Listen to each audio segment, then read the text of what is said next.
సరిగా వాళ్ళ భూములు తాత మాత్రమే దానికి నిషేధ జాబితా లేకుంటే శిఖము లేకుంటే నీకు నీ భూమి కాదని ఇచ్చారు. ఆశ్చర్యం లేకుంటే कलेक्टर साहब मेरा 237 सर्वे नंबर मेरे दादा परदादा का, हम 4 भाई हैं तो 4 भाई में 2 तो गुजर गए तो हम फोड़ी कर लिए तो इसमें से एक सर्वे नंबर बताने के शिकम है. अब क्या बोलना, 40 साल से पता है. लेकिन वो एक प्रकार धरने में थोड़ा जो सो निषेध जाबితా पर वो कुछ గ్రౌండ్ ప్రాబ్లం అయిపోయి ఇప్పుడు రేపటి 3వ తారీఖు నుంచి కలిసేశారు. రేపటి నుంచి మనకు భూభారతి స్కీమ్ ముందుకు రాబోతుంది.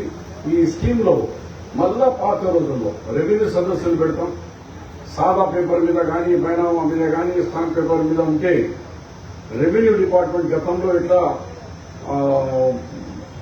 మన మండలంలో వచ్చి తాలూకాలో వచ్చి రైతు సదస్సులు పెట్టి రైతుల సమస్యలు పరిష్కారం చేసేవాళ్ళు. కానీ అది పోయింది. ఏదన్నా 1200 కట్టాలా, దాన్ని బట్టి వాళ్ళకు పోవాలా, అది కూడా ఆప్షన్స్ కింద.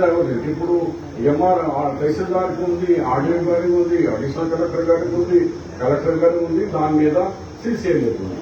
ఇన్ని చోట అప్పీల్కు మనం పోయి మన సమస్యలు పరిష్కారం చేసే ఇది ఒక చాలా బ్రహ్మాండమైన అవకాశం తీసుకొచ్చాను.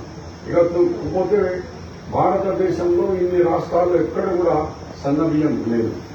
కానీ రాష్ట్రమంతా ప్రతి పౌరునికి రేషన్ కార్డ్స్ ఎన్ని ఉన్నాయో అందరికీ కూడా సన్న బియ్యం ఇచ్చే రాష్ట్రం ఇది ఒకటే రాష్ట్రం, తెలంగాణ రాష్ట్రం.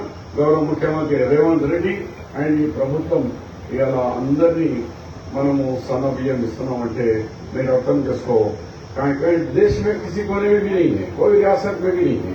सिर्फ तेलंगाना रियासत में तमाम लोगों को बारीक चावल दे रहे हैं. हॉस्टल से लेकर, गरीब से लेकर, अमीर से लेकर हर एक को जो चावल हम खाते, जैसे जय श्री राम का चावल जैसे दूसरे हैं, वही क्वालिटी का चावल हम हर एक को बारीक चावल का प्रोग्राम दे रहे हैं. और भी बहुत सारे प्रोग्राम हैं, लेकिन समय वक्त है. आप जानते हैं कि